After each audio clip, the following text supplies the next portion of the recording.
ఒక్కసారి కొమ్మూరి గోల్డ్ కి కాల్ చేయండి. తాకట్లో ఉన్న మీ బంగారాన్ని విడిపించి మార్కెట్ ప్రైస్ కి వాళ్ళు కొనుక్కుని మిగతా డబ్బులు మీకు ఇచ్చేస్తారు. హాయ్ హలో నమస్తే, వెల్కమ్ టు మనం టీవీ. నేను మీ చార్మి. మనం టీవీ ఉన్నది మన కోసం. ఐబొమ్మ రవి, ఎస్, ఐబొమ్మ రవి గురించి గత కొద్ది రోజులుగా అంతా కూడా సాఫీగా కొనసాగుతుంది. ఆయన జైల్లో ఉన్నారు అని చెప్పేసి, అదేవిధంగా ఆయన బెయిల్ కోసం అప్లై చేసినట్టు తెలుస్తుంది. ఇక ఆ బెయిల్ అయితే ఈరోజు మంజూరు అవ్వడం జరిగింది, కానీ రెస్ట్రిక్షన్స్తో.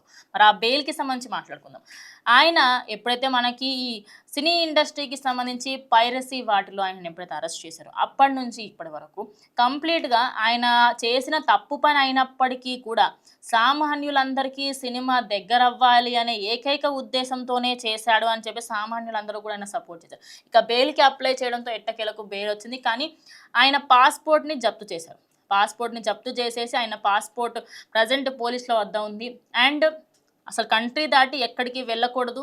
అదేవిధంగా ఆయన పైన లుక్అవుట్ నోటీస్ కూడా ఉండండి. కంప్లీట్గా ఆయన ఏం చేస్తారు ఏంటి అనేది అన్నీ కూడా అబ్జర్వేషన్ కూడా చేయబోతుందని తెలుస్తుంది. సో ప్రజెంట్ ఆయన అటు పోలీస్ స్టేషన్ నుంచి బయటకు వస్తూ అటు వెళ్తున్న ఆ వీడియోస్ అయితే వైరల్గా మారాయి. అందరికీ గుర్తుండే ఉంటుంది పైరసీ విషయంలో.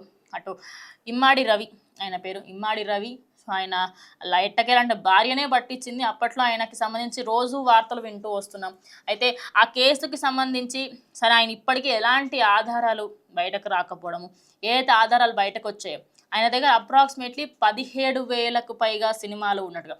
అంటే ఒకప్పటి జగదేక వీరుడు అతిలోక సుందరి టైం నుంచి, దానికంటే ముందు వచ్చిన ఫస్ట్ సినిమా నుంచి కూడా ప్రతి ఒక్క సినిమాకి సంబంధించిన హెచ్డి ప్రింట్ ఆయన దగ్గర ఉంది. అంటే ఒక సినిమాకి సంబంధించి ఆయన ఏమనుకున్నారు ఏంటి, మరి ఈయన వెనకాల ఎవరున్నారు ఏంటి అనే దానికి సంబంధించి చాలానే ఇన్వెస్టిగేషన్ నడిచింది. కానీ ఆయన వెనకాల ఎవరున్నారు ఏంటి, అటు సైడ్ నుంచి మరి యుఎస్ఏలో ఎవరున్నారు ఏంటి, వాళ్ళ గురించి కూడా తెలుసుకునే ప్రయత్నం పోలీసులు చేశారు. కానీ ఎక్కువగా ఆధారాలు ఏవి బయటకు రాలేవు అనే వార్త కూడా వినిపిస్తుంది. ఏదైతే ముందు వచ్చాయో ఆయనకి సంబంధించి హయ్యర్ అథారిటీస్ కొంతమంది అమెరికాలో ఉన్నారని, కొంతమంది కెనడాలో ఉన్నారని అప్పట్లో వచ్చిన వార్తలు అవే ఎట్టకేలకు నిజమయ్యాయి.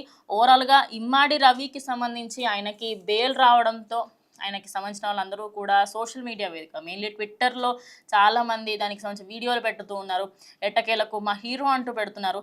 ఆయన హీరో కాదు, ఒక్కసారి మనము ఆయన చేసింది తప్పు, ఆయన మంచి కోసం చేశాడా చెడు కోసం చేశాడా అని కొద్దిసేపు పక్కకు పెట్టేసి చేసింది ఎలాంటి పని, ఆయన ఏదైతే మనకి సినిమాలకి సంబంధించి వీడియోలు, మన సినిమా కంప్లీట్గా హెచ్డి ప్రింట్ 4K ప్రింట్ ఉండేది ఐబొమ్మలో.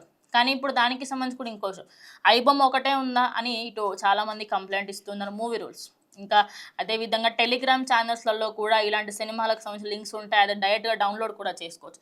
ఇలా చాలా ఉన్నాయి కదా, ఐబొమ్మ రవిని ఎందుకు పట్టుకున్నారు, ఇంకా చాలా ఉన్నాయి, వాటి అన్నిటినీ కూడా ఆపారు. కానీ ఐబొమ్మ రవి కేసు వచ్చినప్పటి నుంచి ఈ పైరసీ అనేది నిజంగానే తక్కువైందనే చెప్పాలి, కొంత గొప్ప. దీనికన్నా ముందు దీనికంటే ఎక్కువ ఉండేది, కానీ ఇప్పుడు చాలా స్ట్రిక్ట్గా ఉంటున్నారు. అదేవిధంగా ముందు కంటే ఎక్కువగా కొంచెం ఈ పైరసీ చేసే వాళ్ళందరినీ తొందరగా పట్టుకునే ప్రయత్నం చేస్తున్నారు.